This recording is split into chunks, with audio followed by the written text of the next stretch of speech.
Welcome back to the Cabral Concept. I'm Stephen Cabral, board-certified naturopathic doctor, and today on this Weight Loss Wednesday edition, we're going to be talking about BMI, and that stands for Body Mass Index, and whether or not this calculation is a good factor or indicator of your overall wellness, weight loss, and general well-being. So what really is BMI? So BMI you probably heard about before, because if you're going to the doctors for your annual checkup, they'll typically give you your BMI. And the reason they give you that BMI is because they want to give you an overall indicator of how you're doing in terms of your weight. And I'll tell you, probably just 10 years ago, or maybe like 8 years ago or so, I really didn't give BMI as much credit as I believe it deserves. And here's the thing. People always say, oh, well, it's not that great of an indicator of your overall health and wellness. And that's because most of the people saying that it's not a very good indicator are in good shape. And what happens is when you're in good shape, it is actually skewed, meaning this. You want your ideal BMI to be somewhere between 19 and 24.9, okay? Some people say between 18 and 24.9, but really 19 and 24.9. Now, that's just a number. That's a range. It could be 20, 21, 22, 23, and you'd be fine.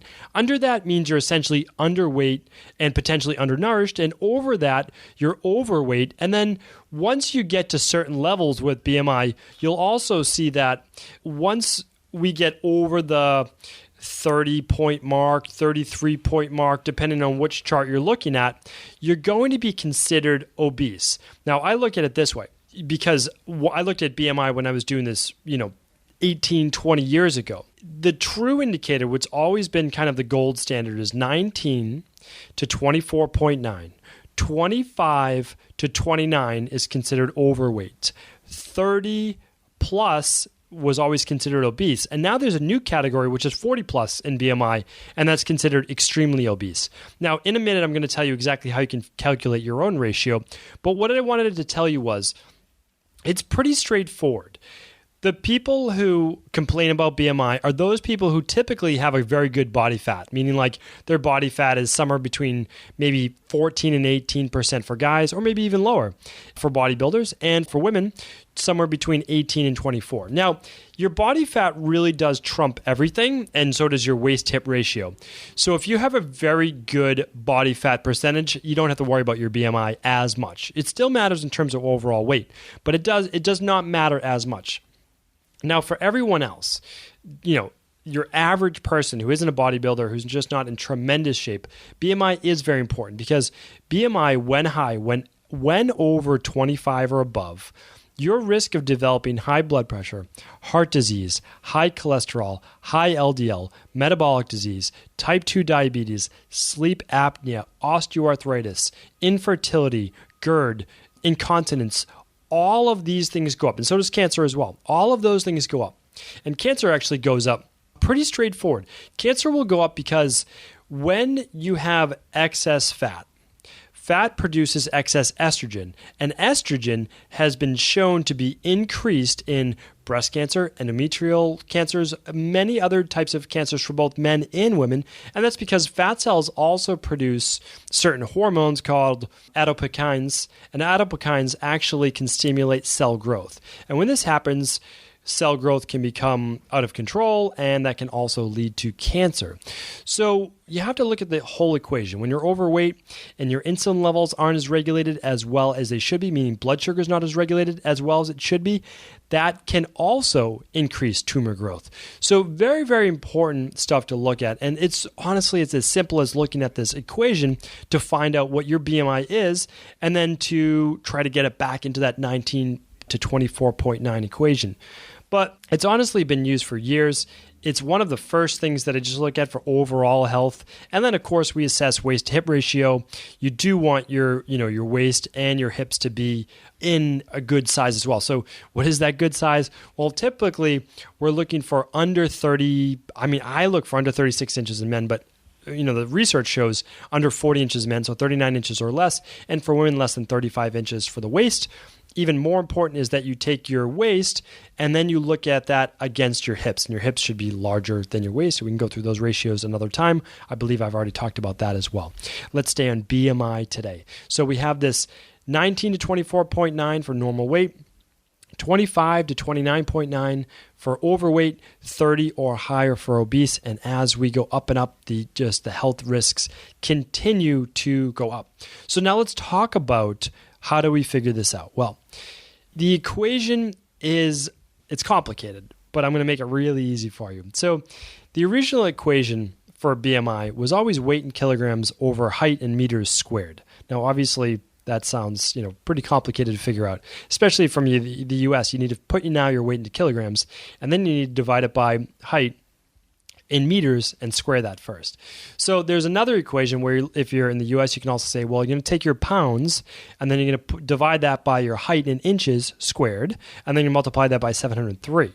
There's a little bit easier way where you multiply your height. Stay with me for a second. Your height times 703, or I should say your weight in pounds by 703, and then divide that by your height squared. And that will be a little bit easier to figure out. But the absolute easiest way is just to go to the national, I'm trying to think of the website. So it's the U.S. Department of Health and Human Services. And so this website, all you do is type in calculate your body mass index, BMI, into Google, which I'm sure you can do. And they'll just give you a standard equation to put in your height. Basically, you can do it in inches or you can do it in meters. And then just put in your pounds and it will give you your BMI. So really simple, really straightforward. Just go to the show notes from today as well on this Weight Loss Wednesday edition. And the show notes will have a link to actually just calculate your BMI. Or if I can figure out a way to embed the code, we'll just embed it right on the website and you can figure it out. Really, really simple. It's a free thing. Everyone should know their height and their weight, and everyone should know their BMI. But do really pay attention to it because I'm just going to give you an example. So the average person, let's say, who's 5'8" and they weigh 160 pounds, that person's BMI is going to be 24. So they're going to be right at that upper cusp, okay? And this goes for both men and women. That's the nice thing about it is you don't have to differentiate really between the two. You can just use one simple chart. I'll actually put the chart right on today's show notes page as well. So I'll put a nice clean graphic there. You can download it for yourself. Really, really, again, easy, straightforward, no cost to that. And then you just look at it. So let's go back to the person who's 5'8". The person who's 5'8", again, we're not looking at body fat. I understand that. And if your body fat's within a healthy range, then use that. That trumps everything. I do understand that. But let's look at it now overall. The person who's 5'8" can weigh between 125 pounds at the low end, and they can weigh up to 160 pounds, 162, 163, right around there, and that would be their upper limit. So there's actually a pretty big swing, right? I mean, it's not a small swing. It's about 40 pounds, 125 to almost 165. And that 40 pounds is your healthy set weight. Now, this is generic, of course, so I'm not going to disagree with that. And then when you're 5'8" and you weigh somewhere between 125 and 165, then you can kind of fine-tune it for your body fat. So here's the thing to look at. First, get your BMI within that range, and then you can say, well, now I want to get even healthier, and you say, I want to know what my body fat is. Then you can calculate your body fat, but at least get your BMI correct, and then look at your body fat. And the body fat, I still recommend just using the calipers. Good old plastic calipers. You can use the metal ones as well. Find someone who just knows what they're doing, and they can take your body fat that way. And the next, in Cabral House Call coming up, I actually answer different types of body fat testing. But again, just using a pair of $20 calipers, knowing what you're doing, can give you a really accurate body fat percentage. Hopefully that answers your questions and gives you a little bit more details on what BMI is and why I still believe everyone should know what their BMI is. And for 99% of the population, they should fall within that ratio or range. Thank you, everyone, for tuning into the Cabral Concept. Before you go, I wanted to make you aware that as a loyal listener to the Cabral Concept, I want to make sure I'm always providing with great real-world usable content and rewarding you with listener-only specials. So for the month of April, my goal is to help you involve more of your family and friends and even coworkers in their quest to lose weight and get well. And I believe there is no better way to do that than through the Dr. Cabral Detox. You lose 5 to 10 pounds in your first 7 days and improve your overall well-being, guaranteed.